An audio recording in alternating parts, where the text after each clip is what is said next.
Ha. In the last lecture, we started with the topic D and F block elements. So हा actually D block elements आहे. ह्या D block element हा बघा. Group 3 to group किती आहे तर 12. हे कसले एलिमेंट्स आहेत तर D block एलिमेंट्स आहेत. ह्यामध्ये किती सिरीज आहेत तर 4 ट्रान्झिशन सिरीज आहेत. ज्याला आपण ही scandium to scandium to zinc ही 3D सिरीज म्हणतो. Yttrium to cadmium 4D series म्हणतो. लॅन्थनम आणि मग हॅफ्नियम टू मर्क्युरी 5D सिरीज म्हणतो.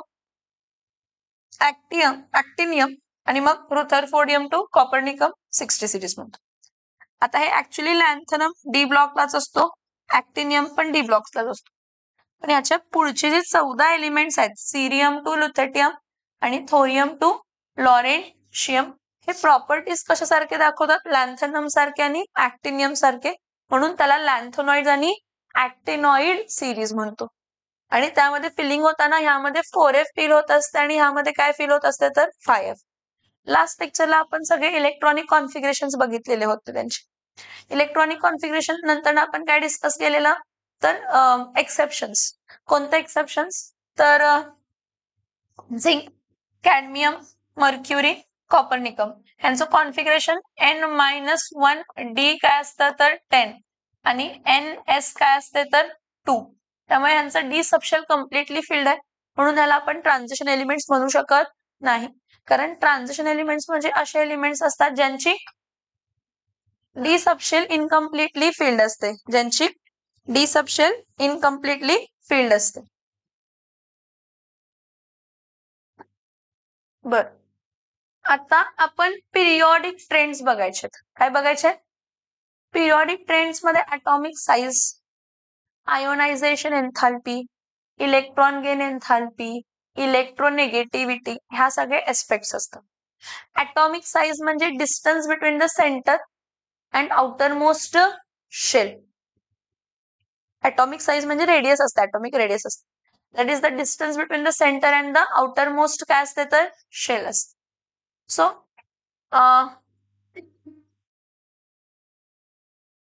हा कॉन्फिगरेशन. या कॉन्फिगरेशन मध्ये तुम्हाला असं दिसतंय की स्कॅन्डियमला 3D1, 3D2, 3D3, 3D4, 3D5, 3D6, 3D7, 3D8, 3D9, 3D10 असं भरायला पाहिजे. एक्सेप्शन्स आहेत. एक्सेप्शन्स कुठे आहे? क्रोमियमला. कुठे एक्सेप्शन? क्रोमियम. आणि कुठे एक्सेप्शन्स आहेत तर कॉपरला. साईज मध्ये काय होणार आहे? दोन गोष्टी आहेत, एक असते शिल्डिंग इफेक्ट आणि एक काय असते न्यूक्लिअर चार्ज. न्यूक्लिअर चार्ज म्हणजे force of attraction between the nucleus and outer most shell electrons.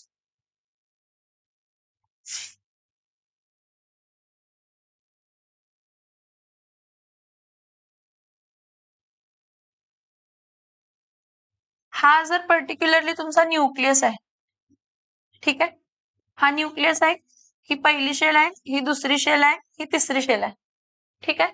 The distance between centre of nucleus and outer most shell, the distance between centre of nucleus and outer most shell, ह्याला आपण काय म्हणतो तर atomic radius.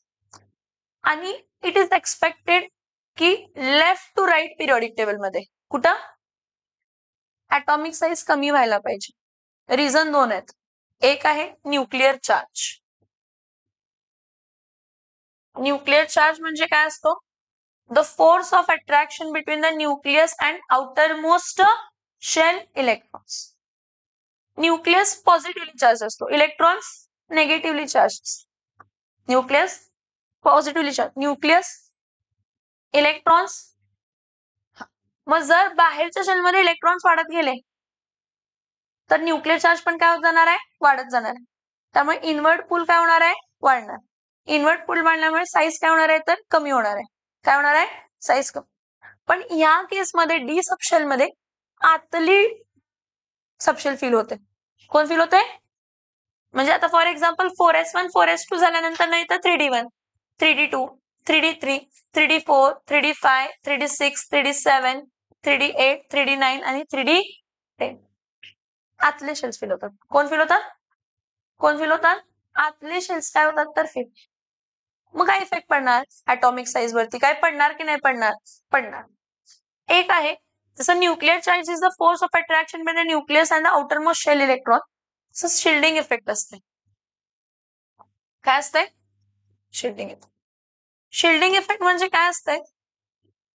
तर हे जे आतले shell मधले इलेक्ट्रॉन्स आहेत, आतल्या शेल मधले इलेक्ट्रॉन्स हे काय करतात की न्यूक्लियसला बाहेरच्या इलेक्ट्रॉन्स बरोबर फोर्स ऑफ अट्रॅक्शन डेव्हलप व्हायला देत नाही आणि ऑब्स्ट्रक्शन करतात, म्हणजे मध्ये मध्ये येतात. मग आम्ही जर कम्प्लिटली फिल्ड आहे, आतली शेल जर कम्प्लिटली फिल्ड आहे, तर तुला कशाला बाहेरच्या शेल मधल्या इलेक्ट्रॉन्स बरोबर फोर्स ऑफ अट्रॅक्शन डेव्हलप करायला पाहिजे? So develop and obstruction. काय डेव्हलप करतात? आणि ऑब्स्ट्रक्शन जर झाला, जास्त ऑब्स्ट्रक्शन तर फोर्स ऑफ अट्रॅक्शन न्यूक्लियस आणि आउटरमोस्ट शेल इलेक्ट्रॉन मध्ये डेव्हलप होणार, त्यामुळे साईज काय होणार आहे तर वाढायला पाहिजे. इट इज एक्सपेक्टेड लाईक दिस. पण जेव्हा डी किंवा एफ सबशेल भरते, कोण भरते? डी किंवा एफ सबशेल. तर डी आणि एफ सबशेल मध्ये हा जो शिल्डिंग इफेक्ट असतो तो कमी असतो. सगळ्यात जास्त एस सबशेल मधले इलेक्ट्रॉन शिल्ड करतात म्हणजे ऑब्स्ट्रक्शन कॉज करतात. आतल्या शेलमध्ये जर एस सबशेलचे इलेक्ट्रॉन आहेत, आतल्या शेलमध्ये जर शेलमधले इलेक्ट्रॉन्स आहेत, ते सगळ्यात जास्त ऑब्स्ट्रक्शन कॉज करतात. त्यापेक्षा कमी कोण कॉज करतात तर पी सबशेल. त्यापेक्षा कमी कोण? डी. त्यापेक्षा कमी कोण? F. This is the order of screening effect. काय आहे? Screening effect, obstruction caused by the inner shell electrons for the development of force of attraction between the nucleus and outermost shell electron. Normally आपण बघतो की left to right D subshell मध्ये electrons वाढतात आणि त्याचं shielding effect कमी असतं. त्यामुळे जर डी सबशेल मधले इलेक्ट्रॉन्स वाढले तर स्लाइटली न्यूक्लिअर चार्ज काय होत जातो? वाढत जातो. का? तर शिल्डिंग इफेक्ट जास्त वाढत नाही. सो लेफ्ट टू राईट काय होतं? डी सबशेल मधले इलेक्ट्रॉन्स वाढल्यामुळे शिल्डिंग इफेक्ट स्लाइटली काय होतो? कमी. आणि न्यूक्लिअर चार्ज पण काय होतं? स्लाइटली वाढतं. आणि न्यूक्लिअर चार्ज जर स्लाइटली वाढत असेल तर left to right atomic size काय व्हायला पाहिजे? कमी. कारण तुमचा न्यूक्लिअर चार्ज, कसला चार्ज? Is inversely proportional to atomic radius. Nuclear charge जास्त, ऍटॉमिक रेडियस कमी. न्यूक्लिअर चार्ज कमी, ऍटॉमिक रेडियस जास्त. समजतंय? डी सबशेल मध्ये काय असतंय? डी सबशेल मध्ये इथं 1, 2, 3 असे आतले सबशेल मध्ये इलेक्ट्रॉन्स वाढत जातात. इलेक्ट्रॉन्स वाढल्यामुळे शिल्डिंग इफेक्ट कमी होतो, इथं वाढत नाही. काय होतं? कमी. कारण जेवढे एस सबशेल मधले इलेक्ट्रॉन ऑब्स्ट्रक्शन कॉज करतात शिल्डिंग, आणि पी सबशेल मधले जेवढे इलेक्ट्रॉन ऑब्स्ट्रक्शन कॉज करतात त्यापेक्षा खूप कमी डी सबशेल मधले इलेक्ट्रॉन्स शिल्डिंग कमी दाखव. शिल्डिंग म्हणजे ऑब्स्ट्रक्शन, अडथळा निर्माण करण्याची ताकद डी सबशेल मधल्या इलेक्ट्रॉनची आणि एफ सबशेलच्या इलेक्ट्रॉनची काय असते? कमी. तर त्या केसमध्ये शिल्डिंग इफेक्ट वाढण्याऐवजी काय होतो? कमी होतो. आणि शिल्डिंग इफेक्ट वाढला म्हणजे इनडायरेक्टली न्यूक्लिअर चार्ज काय झाला तर वाढला. आणि न्यूक्लिअर चार्ज जर वाढला तर ऍटॉमिक रेडियस कमी. कारण आपण काय म्हटलं? Nuclear charge is inversely proportional to what? Nuclear charge is inversely proportional to what? Nuclear charge is inversely proportional to what? समझ में आ रहा है? यस और नो? यस और नो? हे झालं, हे बेसिक होत.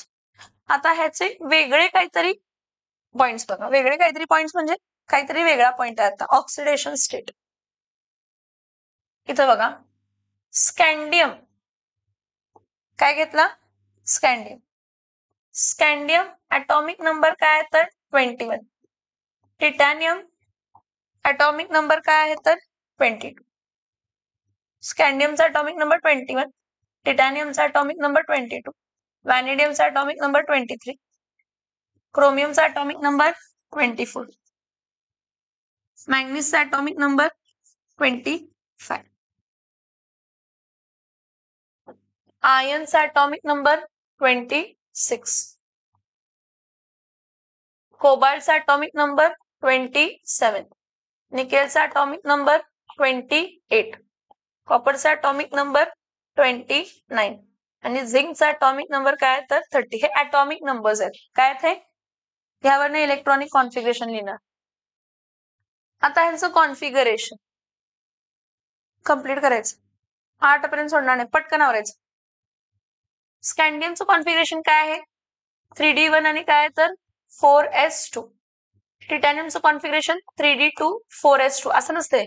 पहिला 4s2 भरतंय आणि मग 3D भरत असते. 3D3. ठीक आहे. परत इथं क्रोमियम 4s1 3D काय असते तर 5. Manganese 4s2 3D5. ते हाफ फील्ड आहे ना, त्याचं एक इलेक्ट्रॉन काढून घेतलं, 3D4चं 3D5 झालं. Ion 3D6 4s2.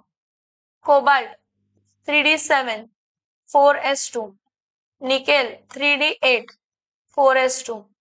Copper 3D9 4s2 असायला पाहिजे, पण असते काय 3D10 आणि 4s1. आणि झिंक काय असते तर 3D10 4s2. हे कॉन्फिगरेशन. तर ऑक्सिडेशन स्टेट म्हणजे काय असते की जर त्याच्या बाहेरच्या शेलमधले इलेक्ट्रॉन गेले असते तर त्यावरती किती चार्ज डेव्हलप झाला असता. आणि डी ब्लॉक एलिमेंट्स आहेत ना, हे व्हॅरिएबल ऑक्सिडेशन स्टेट दाखवतात. कसले ऑक्सिडेशन स्टेट दाखवतात? व्हॅरिएबल. व्हॅरिएबल ऑक्सिडेशन स्टेट म्हणजे एकापेक्षा जास्त ऑक्सिडेशन.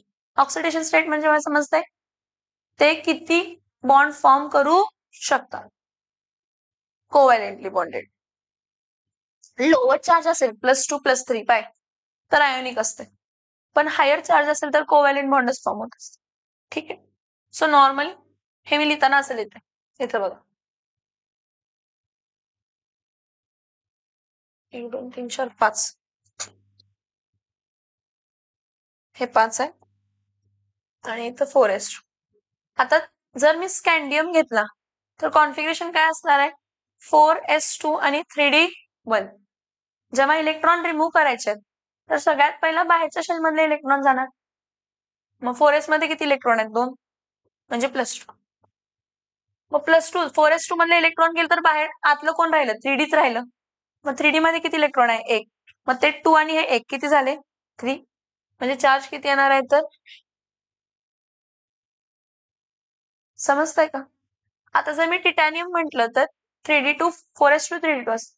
पहिलं तर बाहेरच्या शेलमध्ये 2 जाणार +2. मग हे 2 आणि ह्यातला 1 जाणार +3. हे 2 आणि ह्यातले दोन्ही गेले. Variable oxidation. जर मी व्हॅनेडियम घेतलं तर हे 2 जाणार +2. परत हा गेला +3. परत हा गेला +4. परत एक गेला +5. परत या बाहेर मधले 2 गेले +2. परत क्रोमियम असंच घेते क्रोमियम काय. हे 2 गेले +2. मग इथला 1 2 3 4 मग +2 +3 +4 +5 +6. ऍक्च्युली तेवढे काही जात नसतात. इलेक्ट्रोनेगेटिव्हिटीची कन्सेप्ट आहे. त्या इलेक्ट्रोनेगेटिव्हिटीच्या कन्सेप्ट वरती जर फ्युचरमध्ये त्यांचा बॉन्ड ब्रेक झाला तर त्यावरती तेवढा चार्ज डेव्हलप होणार. काय होणार? तेवढा चार्ज डेव्हलप होणार. सो +2 +3 +4 +5 आणि काय येणार आहे तर +6 येते ना. +6 +2 +3 +4 +5 +6. ठीक. मॅंगनीज परत मॅंगनीज असा असतो म्हणजे अजून एक वाढणार +7 येणार. मग +2 +3 +4 +5 +6 आणि काय येणार आहे तर +7. आता पेअरिंग होतं आयनला. जेव्हा पेअरिंग असते ना, हे पेअर्ड कधीही इलेक्ट्रॉन रिमूव्ह होऊ शकत. जसा तो ऑक्सिडेशन स्टेट वाढत गेले तसा तो ऑक्सिडेशन स्टेट काय होणार आहे? कमी. म्हणजे हे 4s मधले 2 जातील. मग 3D मधला हा जाईल, हा जाईल, हा जाईल, हा जाईल. हा पेअर्ड 1 जाणार. म्हणजे इथं काय येणार आहे? हा +2च कन्सिडर केलं जातं. त्यात घेताना +2च घेतो आपण. हा इथं आयनचं काय येणार आहे तर परत +2 पहिला. +2 नंतर ना +3 +4 +5 +6 +2 +3 +4 +5 आणि काय आलं तर +6 परत अजून एक काय आलं तर पेड मग काय येणार आहे +2 +3 +4 +5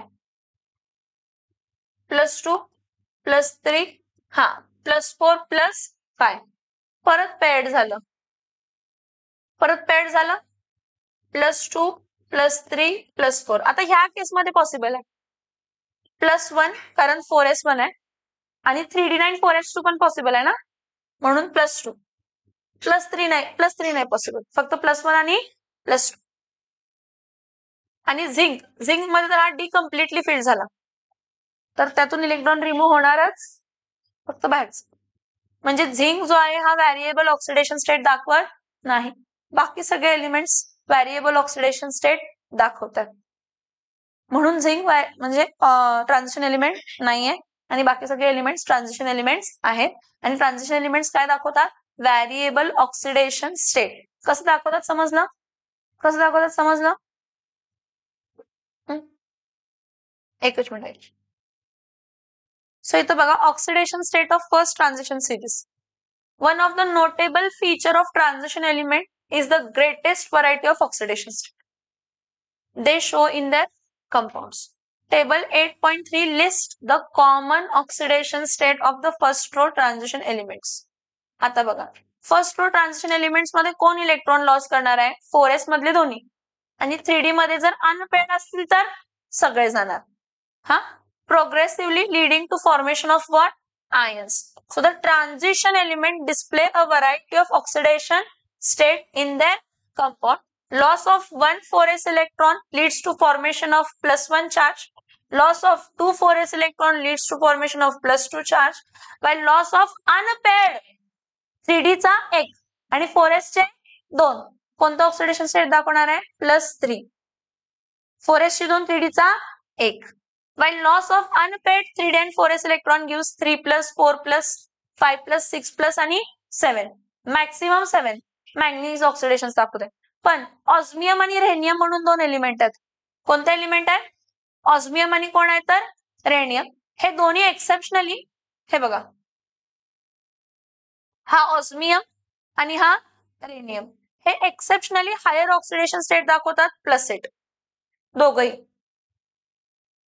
ReO4 त्याच्या ऑक्साईडच्या फॉर्म मध्ये ReO4 आणि OsO4 हे जे दोन कंपाऊंड्स आहेत त्यामध्ये हे ऑस्मियम आणि रेनियम हायेस्ट ऑक्सिडेशन स्टेट दाखवतात जी आहे +8 काय जी +8 समजते मी काय सांगते yes or no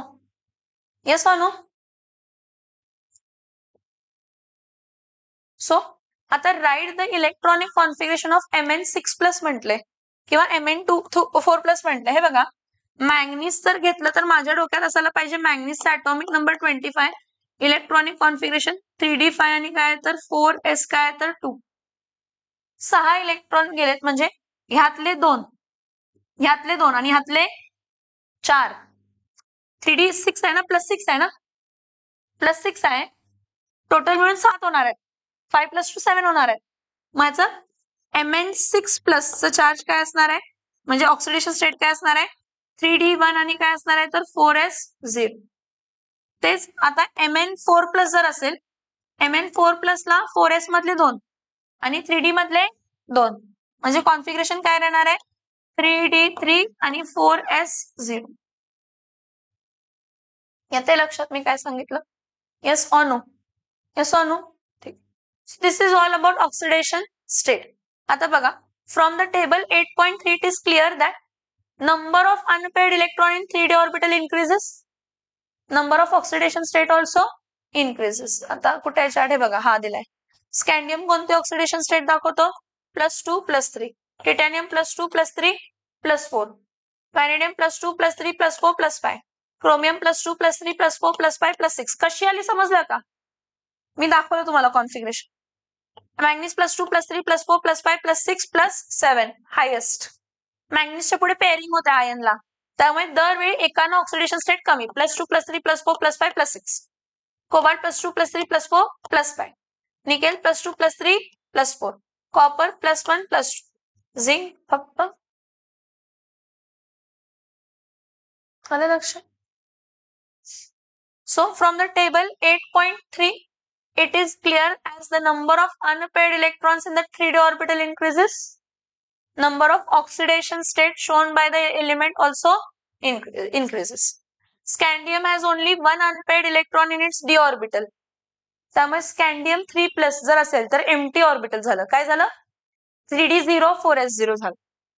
It shows 2 oxidation state, while manganese with +5 unpaired d electron shows 6 different oxidation states. समजतंय? Yes or no?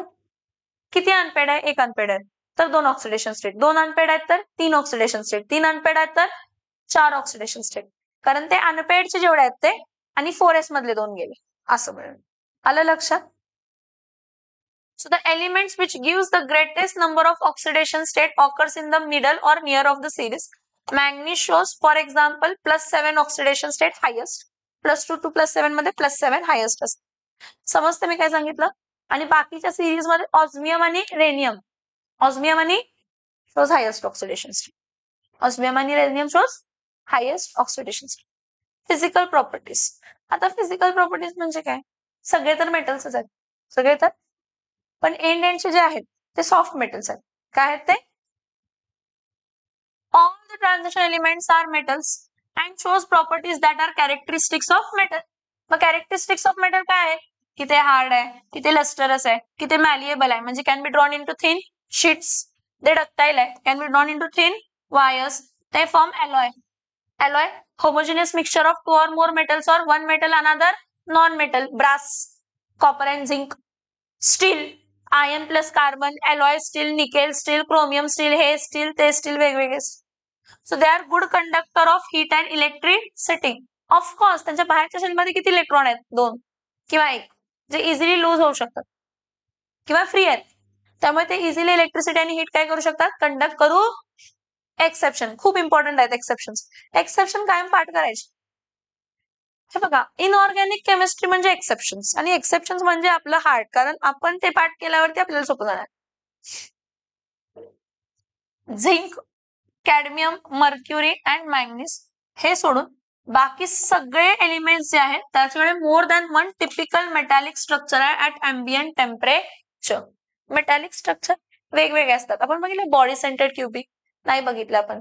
तुम्ही सीबीएसई ला आहे, HSC ला सॉलिड स्टेट टॉपिक आहे, त्यामध्ये BCC, FCC असे स्ट्रक्चर्स आहेत. Body centred, face centred cubic, end centred body centred cubic, face centred cubic, simple cubic. मग व्हरायटी ऑफ क्रिस्टल्स आहेत, टेट्रागोनल, हेक्सागोनल असे. तर त्या व्हरायटी मध्ये एकापेक्षा जास्त मेटॅलिक स्ट्रक्चर पॉसिबल आहेत सगळ्या मेटल्सचे, एक्सेप्ट कोण? Zinc, cadmium, mercury. हे तर संबंधच येत नाही कारण हे ट्रान्झिशन एलिमेंट्स मध्ये येतच नाही. हा मॅग्नीज एक्सेप्शन एक्स्ट्रा. समजतंय का? Yes or no? These transition metals with the exceptions of zinc, cadmium and mercury are very hard. बाकीचे जे काही ट्रान्झिशन एलिमेंट्स आहेत ते सगळे काय असतात? हार्ड असतात. लो व्होल्टिलिटी म्हणजे मेल्टिंग पॉइंट खूप हाय आहे. व्होल्टिलिटी म्हणजे इझिली वेपराइज होणार नाही, मेल्टिंग पॉइंट है. So they possess high melting point and what? Boiling point. समझ में आ रहा है? यहाँ तक पहिला ते ट्रान्झिशन स्टेटचं लिहून घ्या, नोटिफिकेशन्स येतात. आता बघ, trends in atomic properties of the first transition series, atomic and ionic radius. हा scandium, scandium to titanium, titanium to vanadium, vanadium to chromium, chromium to manganese, manganese to iron, iron to cobalt कमी होत, cobalt to nickel, copper, zinc वाढते. हे का वाढते ते म्हणतात की आम्ही आता तुम्हाला एक्सप्लेन करू शकत नाही. स्लाइटली वाढते. ऍक्च्युली लेफ्ट टू राईट तर कमी व्हायलाच पाहिजे, कारण न्यूक्लिअर चार्ज वाढला आणि शिल्डिंग इफेक्ट काय झाला तर कमी, असं आपण म्हणतो. का वाढलं हे माहित आहे? कारण ह्यामध्ये डीचं पेअरिंग झालं. कोणाचं पेअरिंग झालं? डी सबशेल पेअर्ड झालं. काय झाला? डी सबशेलचे जेव्हा ऑर्बिटल्स पेअर्ड होतात ना, रिपल्शन क्रिएट होते. काय क्रिएट होत आहे? त्या रिपल्शनमुळे साईज वाढते. त्या रिपल्शनमुळे तुम्हाला असं म्हणणार की हा left to right atomic size कमी होते कारण न्यूक्लिअर चार्ज वाढणार आहे, शिल्डिंग इफेक्ट काय होणार आहे? कमी, स्लाइटली कमी होतो शिल्डिंग इफेक्ट. स्लाइटली कमी होत जातो. As we go from left to right shielding effect decreases slightly आणि atomic radius also decreases slightly कारण nuclear charge increases slightly. Atomic radius and nuclear charge are inversely proportional, and atomic radius and shielding effects are directly proportional. जेवढं कमी shielding effect असेल तेवढं कमी atomic radius असेल. समजतंय का? हा. So as we go from left to right filling takes place in the same subshell D subshell, आणि डी सबशेलची इतकी कुवत नाहीये की तो जास्त चांगलं शिल्डिंग क्रिएट करू शकतो. मग जास्त शिल्डिंग करू शकत नाही म्हणजे त्याचं न्यूक्लियर चार्ज काय झालं, वाढलं. न्यूक्लियर चार्ज वाढलं त्यामुळे न्यूक्लियस काय करणार आहे, बाहेरच्या शेलच्या इलेक्ट्रॉनला आत पुल करणार आहे. काय करणार आहे, त्यामुळे साईज काय होणार आहे तर समजते मी काय सांगते, येस ऑर नो? ठीक. परत सेम ही सेकंड सिरीज आहे. इट्रियम, हे yttrium, zirconium, niobium, molybdenum, technetium, ruthenium, rhodium, palladium. हे बघा आता पुढे रोडियम जरा वाढते, पॅलेडियम वाढते, सिल्वर वाढते, कॅडमियम वाढते. का वाढते? कारण त्याचे डी सबशेल पेअर झाले ऑलमोस्ट पेअरिंगमुळे इलेक्ट्रॉन जास्त झाले. जास्त झाल्यामुळे रिपल्शन वाढला. जेव्हा रिपल्शन होणार तेव्हा साईज वाढणार. जेव्हा रिपल्शन होणार त्यावेळी सेम इथं खाली येलो कलरचा आहे, सॉरी दुसऱ्या कलरचा आहे. कोण आहे? लॅन्थनम टू हॅफनियम कमी झालं, हॅफ्थिनियम टू टॅन्टलम कमी झालं, टॅन्टलम टू टंगस्टन कमी झालं, टंगस्टन टू रेनियम कमी झालं, रेमनियम टू ऑस्मियम कमी झालं. पण इरिडियम, प्लॅटिनम, गोल्ड, मर्क्युरी वाढ. कारण कोण आहेत सांगा? हे D7, D8, D9, D10, D7, D8, D9, D10, D7, D8, D9, D10. फक्त 3D, 4D आणि काय तर 5D. ते म्हणतात की एंडला ॲटॉमिक साईज का वाढला? It is not in your text book मध्ये नाही, सिलेबस मध्ये नाही. रिझन आहे डी सबशेल कम्प्लिटली फिल्ड व्हायला लागते. इलेक्ट्रॉन्स वाढले, रिपल्शन वाढलं, साईज वाढणार. रिपल्शन वाढलं तर म्हणतात I want to go away from each other. जर रिपल्शन वाढलं तर I want to go away from each other. समज में आ रहा है? सो इथं बघा, atomic radius of an element of the transition series decreases gradually from left to right. Why it decreases gradually from left to right? Because every time d electron is entered, म्हणजे D subshell मध्ये electron enter होतं, 3d1, 3d2, 3d3, 3d4, 3d5, 3d6, 3d7, 3d8. आतले D subshell मध्ये electron enter झाल्यामुळे shielding effect काय व्हायला लागतो? Slightly कमी. अपेक्षा आहे आतले डी इलेक्ट्रॉन्स म्हणजे आतली सबशेल जर आपल्या आतल्या सबशेलचे इलेक्ट्रॉन्स वाढत असतील तर शिल्डिंग इफेक्ट वाढायला पाहिजे अशी अपेक्षा आहे. पण शिल्डिंग इफेक्ट जे आहे ते एस सबशेल पेक्षा कोण कमी दाखवत आहे? पी सबशेल पेक्षा कमी शिल्डिंग इफेक्ट कोण दाखवत आहे? डी. आता डी ब्लॉक मध्ये 3D, 4D, 5D, 6D भरतात. म्हणजे असे सबशेल्स भरतात ज्यांची capacity to show screening effect is very very less. आणि ते उलट होत आहे. त्यांचं इलेक्ट्रॉन वाढल्यामुळे स्क्रीनिंग इफेक्ट काय होतं? कमी, आणि न्यूक्लियर चार्ज वाढतं. खरं 12:30 समजतंय का? शिल्डिंग इफेक्ट काय होतंय? कमी होतंय, आणि न्यूक्लियर चार्ज काय होते तर वाढते. जरी डी भरला तरी, कारण डी तेवढं स्क्रीनिंग दाखवत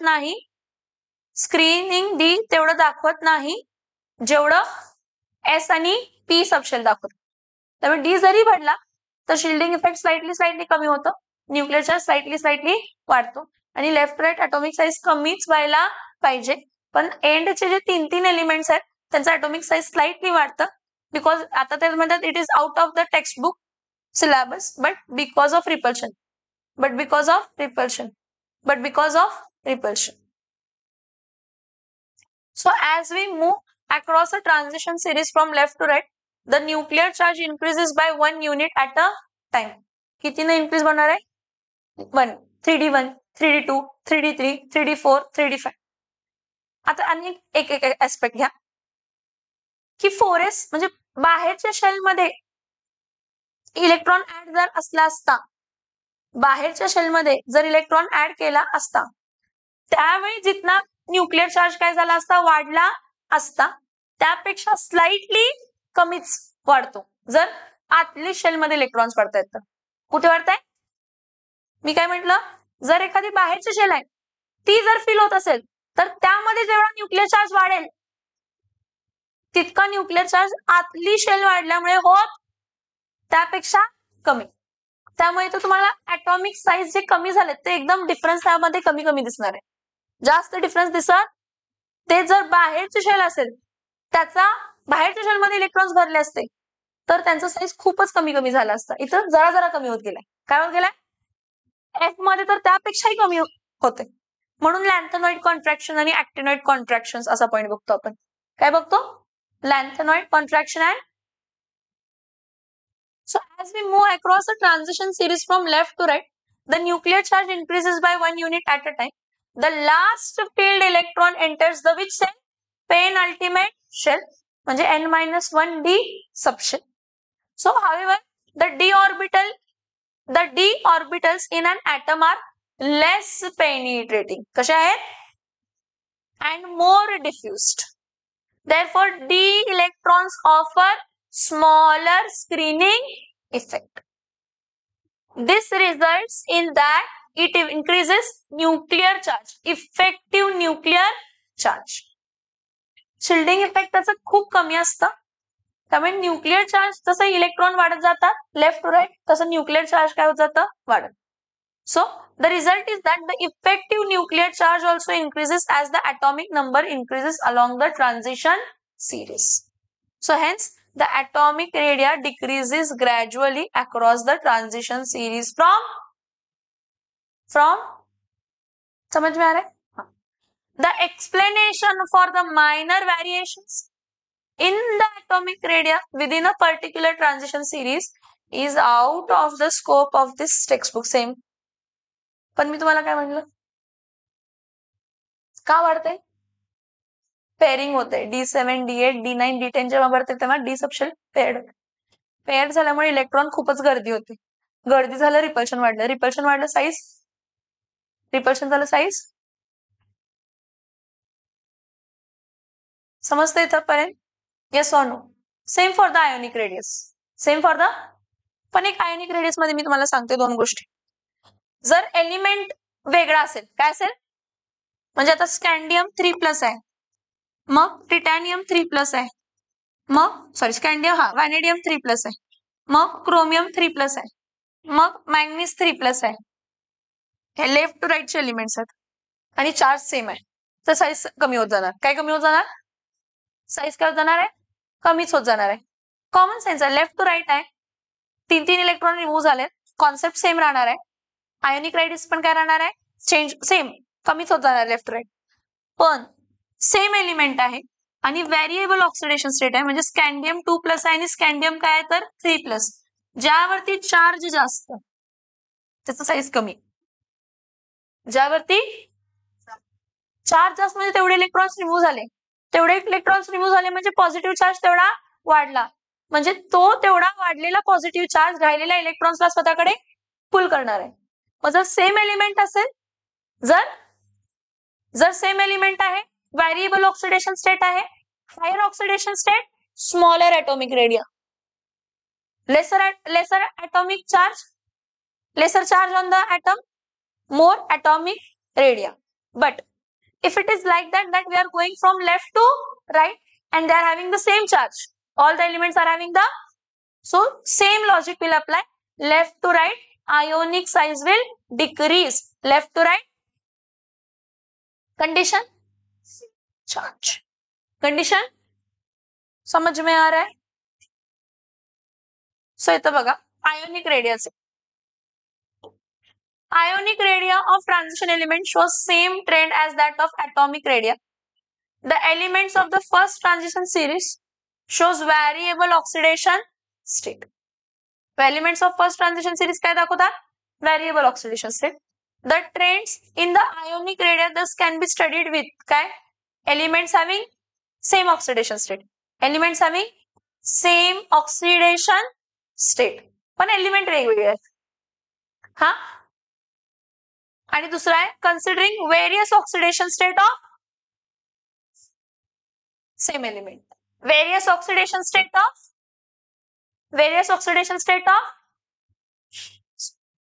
for the same oxidation state with an increase of nuclear charge, atomic size, as a gradual decrease in the ionic radii was observed. So trend is pronounced for the divalent. Chromium चा किती आहे 82, copper चे किती आहे 72. Chromium to copper, left to right. Next, the oxidation state of same element shows difference of 1 unit such as M plus, M2 plus, M3 plus so on. With the higher oxidation state, effective nuclear charge will increase. जेवढं oxidation state वाढत जाईल same एलिमेंटचं. कोणाचं म्हणजे for example Mn2 plus आहे, Mn3 plus आहे, Mn4 plus आहे, Mn5 plus आहे, Mn6 plus आहे, Mn7 प्लस आहे.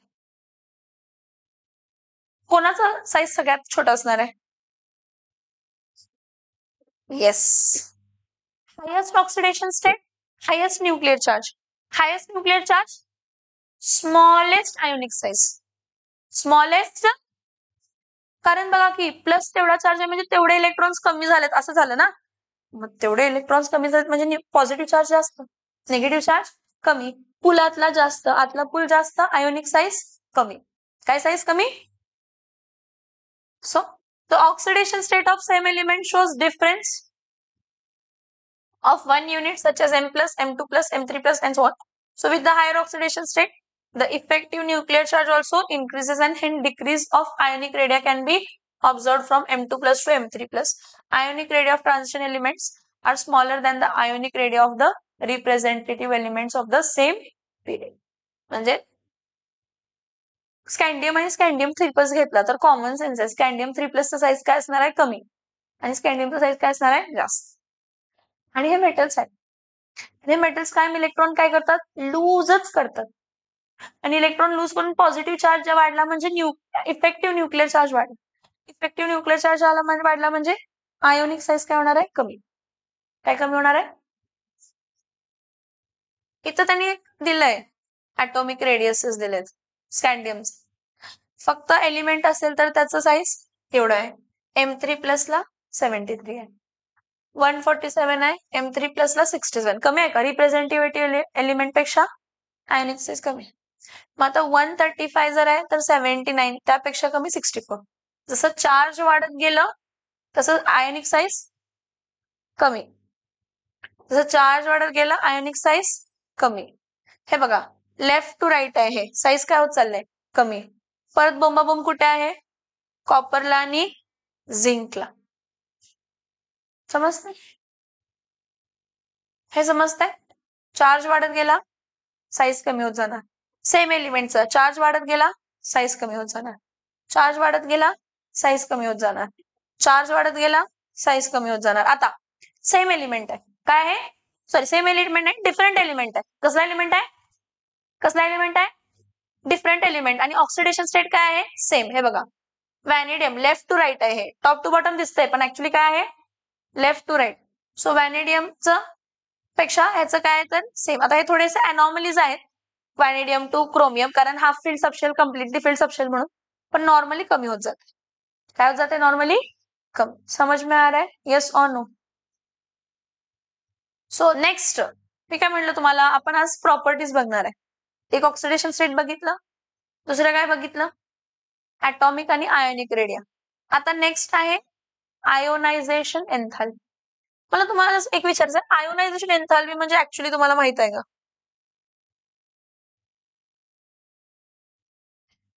आयोनायझेशन एन्थाल्पी म्हणजे ऍक्च्युली तुम्हाला माहित आहे का?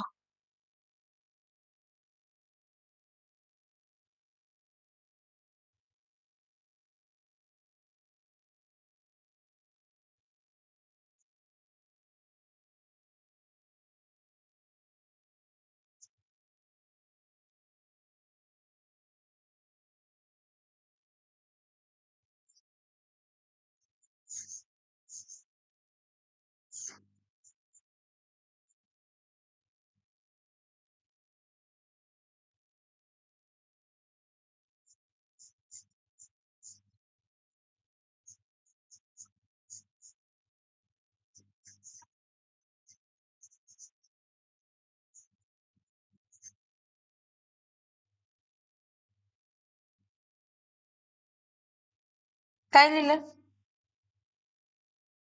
Ionised enthalpy, the amount of energy required to remove the electron from the outermost shell of an is called what? Is called what? Ionization enthalpy. काय म्हणतो आपण याला? Ionisation enthalpy. समजते का मी काय सांगते? Yes or no? Yes or no? Yes or no? म्हणजे फॉर एक्झाम्पल हा न्यूक्लियस आहे. पहिली शेल आहे त्यामध्ये किती इलेक्ट्रॉन्स आहेत? 2. दुसरी शेल आहे त्यामध्ये किती इलेक्ट्रॉन्स आहेत? तर 8 इलेक्ट्रॉन्स आहेत. किती इलेक्ट्रॉन्स आहेत? 8. आणि तिसरी शेल आहे त्यामध्ये किती इलेक्ट्रॉन आहेत? तर 1. मग हा 1 इलेक्ट्रॉन रिमूव्ह करण्यासाठी लागणारी एनर्जी आणि आयोनायझेशन एन्थाल्पी कायम काय असते? तर पॉझिटिव्ह. काय असते? काय असते? पॉझिटिव्ह. ठीक आहे. ॲल्युमिनियम आहे. ॲल्युमिनियम हा ॲल्युमिनियमला 2,8, काय असते? तर 3. ह्यातला पहिला इलेक्ट्रॉन रिमूव्ह केला, इथं Al++ इलेक्ट्रॉन. कसली आयोनायझेशन एन्थाल्पी असणार आहे? फर्स्ट. कसली आयोनायझेशन एन्थाल्पी आहे ही?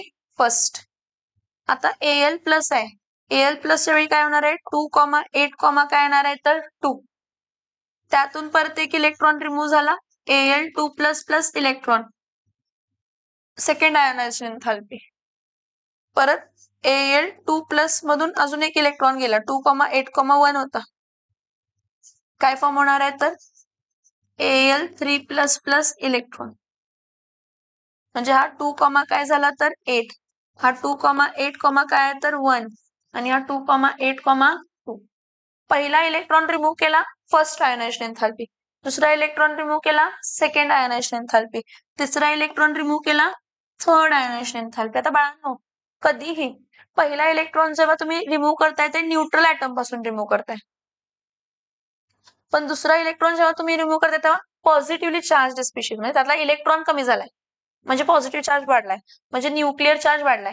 न्यूक्लिअर चार्ज वाढलाय म्हणजे आता जे काय प्रोटॉन आहेत, 13 प्रोटॉन, ॲटॉमिक नंबर तर सेम असणार आहे. 13 प्रोटॉन किती इलेक्ट्रॉन्सला होल्ड करणार आहेत? 12.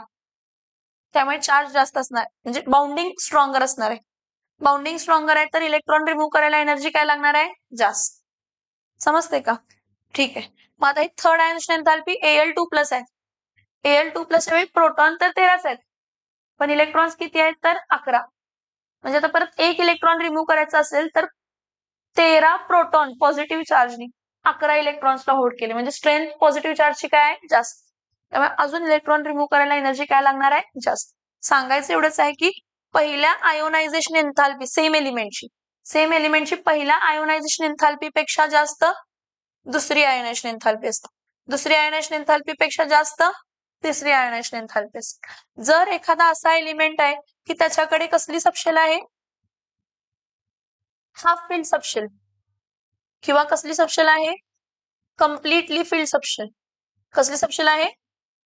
तर हाफ फिल्ड सबशेल आणि कम्प्लिटली फिल्ड सबशेल्सला काय असते? तर एक्स्ट्रा स्टॅबिलिटी, कारण नंबर ऑफ एक्सचेंजेस मॅक्झिमम असतात, एनर्जी मॅक्झिमम बाहेर पडली, त्यामुळे स्टॅबिलिटी काय असणार आहे? तर जास्त. जेव्हा एखादा कॉन्फिगरेशन असा आहे D5 किंवा D10, तर त्या केसमध्ये इलेक्ट्रॉन रिमूव्ह करताना एनर्जी खूप खूप खूप जास्त लागते. समजतंय? Yes one. हा, ठीक आहे. Now what are the factors affecting ionization enthalpy? Ionization enthalpy is directly proportional to nuclear charge. Ionization enthalpy is inversely proportional to shielding effect. समजतंय? आणि एक काय रिझन सांगितलं मी तुम्हाला? Half filled. कोण? Half filled and half filled and completely filled subshells, yes, have extra stability. आता मला एवढं माहित आहे की 3D सिरीज मध्ये left to right nuclear charge काय होतंय? वाढते. मग न्यूक्लिअर चार्ज जर वाढत असते तर आयोनायझेशन एन्थाल्पी पण काय व्हायला पाहिजे? वाढायला पाहिजे. पण थोडे एक्सेप्शन्स आहेत. एक्सेप्शन्स काय? जर एखाद्याचं कॉन्फिगरेशन 3d5 आहे तर त्याची आयोनायझेशन एन्थाल्पी खूप खूप जास्त असते. कोणताही d5 आला किंवा d10 आला तर त्याची आयोनायझेशन एन्थाल्पी एक्सेप्शनली काय असते? हाय. मग त्याच्या कॉन्सिक्युटिव्ह मेंबरची 3d6 ची आयोनायझेशन एन्थाल्पी कमी असेल पण 3d5 ची काय असणार आहे? कारण हाफ फील्ड सबशेल. काय सबशेल आहे? समझ में आ रहा है मैं जो बोल रही हूँ? यस और नो? स्क्रीनिंग इफेक्ट जेवढं जास्त तेवढं आयोनायझेशन एन्थाल्पी कमी. 6 मध्ये असं असतं. असू दे की एक पण इनकम्प्लीट झालं ते. d5 म्हणजे हाफ फील्डच.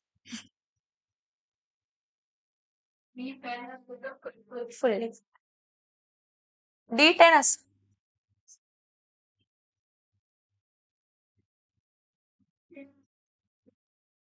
ची पण आयोनायझेशन एन्थाल्पी खूप खूप जास्त असते.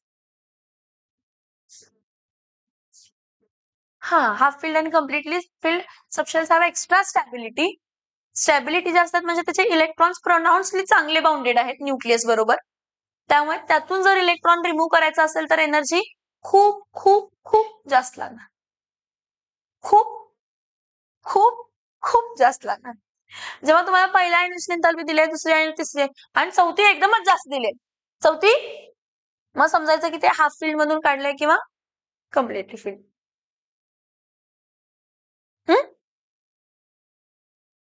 आयोनायझेशन एन्थाल्पी पॉझिटिव्ह असते. पहिल्या आयोनायझेशन एन्थाल्पीपेक्षा दुसरी आयोनायझेशन एन्थाल्पी जास्त, दुसऱ्यापेक्षा तिसरी, तिसरीपेक्षा चौथी.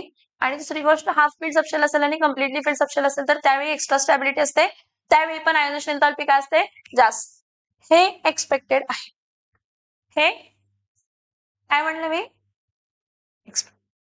पण inorganic is equals to unexpected things, exceptions, structure, बोमाबोम वगैरे. ठीक आहे. ठीक.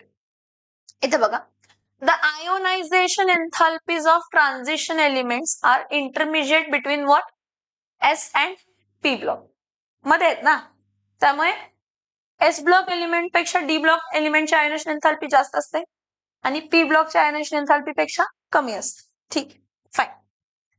This suggests that the transition elements are less electropositive than group 1 and 2.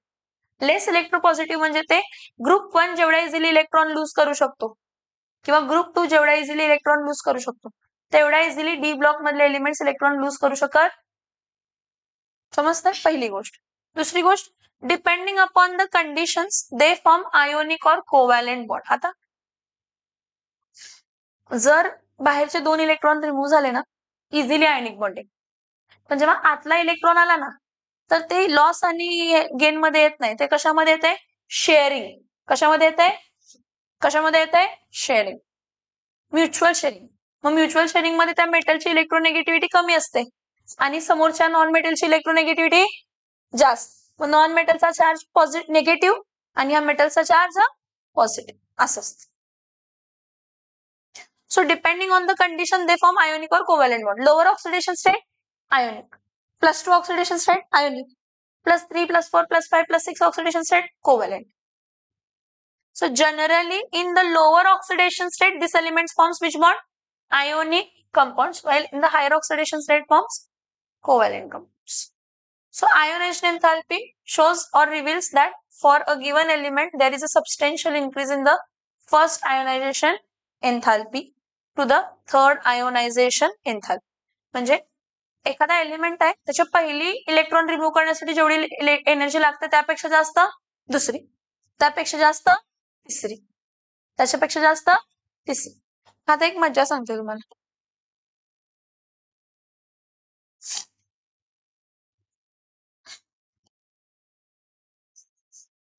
Manganese आहे, मॅंगनीजचं कॉन्फिगरेशन 3d5 आणि 4s काय असते तर 2.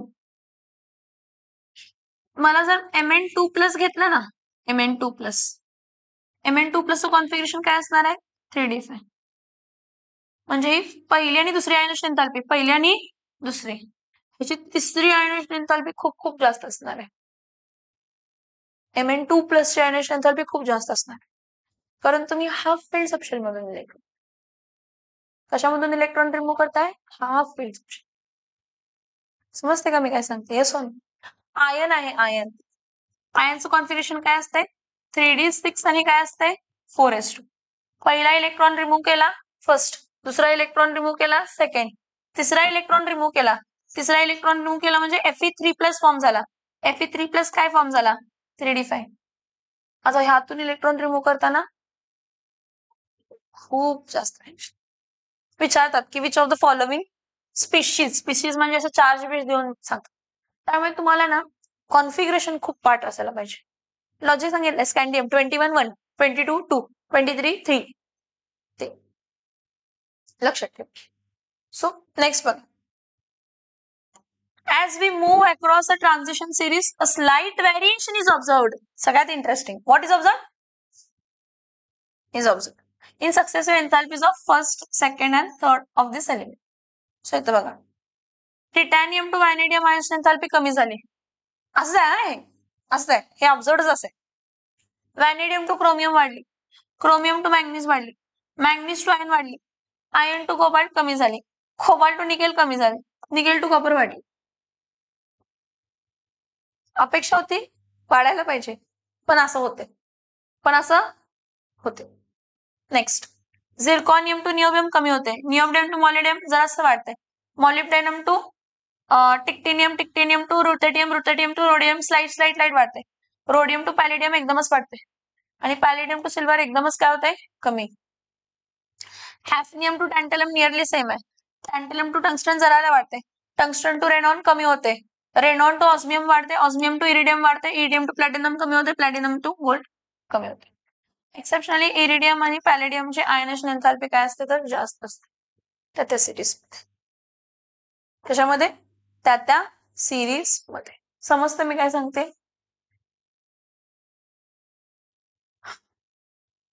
So the atoms of elements of third transition series possess 4f orbitals.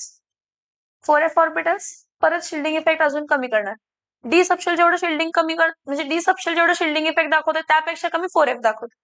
मग ही जी सिरीज आहे ना, ही वाली ह्यामध्ये 4f भरले. काय भरले? म्हणजे शिल्डिंग इफेक्ट खूपच कमी झाला, न्यूक्लियर चार्ज खूपच काय झाला? जास्त. त्यामुळे त्याची आयनेशन एंथॅल्पी पण काय असते? जास्त. ऍक्च्युली अपेक्षा आहे डाऊन द ग्रुप आयनेशन एंथॅल्पी कमी व्हायला पाहिजे. काय कमी व्हायला पाहिजे? आयनेशन एंथॅल्पी डाऊन द ग्रुप कमी व्हायला पाहिजे, कारण न्यूक्लियर चार्ज कमी होतो आणि शिल्डिंग इफेक्ट वाढतो असं पण म्हणतो. पण काय होतंय इथं ना 3D भरतंय, इथं 3D आणि कोण भरतंय? 4D. इथं 3D 4D 4f आणि मग कोण भरायला 5 होते? 5D. हे जे DF आहेत ना, डी एकच डी, 2D आणि 1f हे शिल्डिंग इफेक्ट खूपच कमी करतात, आणि शिल्डिंग इफेक्ट कमी झाला तर न्यूक्लियर चार्ज वाढला, न्यूक्लियर चार्ज वाढला तर इलेक्ट्रॉन रिमूव्ह करायला एनर्जी काय लागणार आहे? जास्त. आयोनायझेशन एंथॅल्पी वाढणार. काय वाढणार? काय वाढणार? काय वाढणार? समझ में आ रहा है? येस और नो? येस और नो? सो इथं बघा. So atoms of elements of third transition series possess 4f orbitals. 4f orbitals, त्यामुळे 4f orbital shows poor shielding. Poor shielding effect on account of their peculiar diffused shape.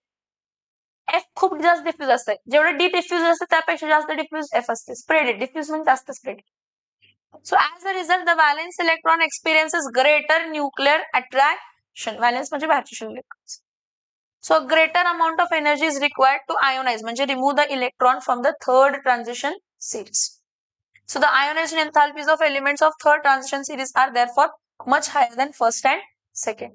एक लक्षात घ्या की आपण normally असं बघतो पिरियडिक टेबल मध्ये की डाऊन द ग्रुप आयोनायझेशन एंथॅल्पी काय व्हायला पाहिजे तर कमी व्हायला पाहिजे. काय व्हायला पाहिजे? पण ह्या केसमध्ये काय होतंय, स्कॅन्डियम जेव्हा भरते तेव्हा 3D एकच आतली भरती आहे, पण जेव्हा हे इट्रियम भरायला लागते ना त्याच्या आधी 3D भरले की मग शिल्डिंग इफेक्ट अजून जास्त कमी होणार. शिल्डिंग इफेक्ट अजून जास्त कमी झाला त्यामुळे ह्याच्या आयोनायझेशन एंथॅल्पी पेक्षा 4D सिरीजची आयोनायझेशन एंथॅल्पी त्यापेक्षा काय असणार आहे? जास्त. आता हे भरतंय लॅन्थनम सोडून द्या, पुढे हॅप्नियमला 3D भरलंय 4D भरलाय आणि कोण भरलाय 4F एवढं भरलेत की जे कमी शिल्डिंग इफेक्ट करणार आहे, न्यूक्लिअर चार्ज वाढवणार आहे, त्यामुळे यांचं शिल्डिंग इफेक्ट वाढत जात. ह्याच्याबद्दल काय नाही दिलेलं त्यांच्याबद्दल, कारण हे सगळे मॅनमेड आहेत, कारण हे खूप कमी टिकतात. हे खूप समझ में आया यहाँ तक? कुछ डाउट है यहाँ पे?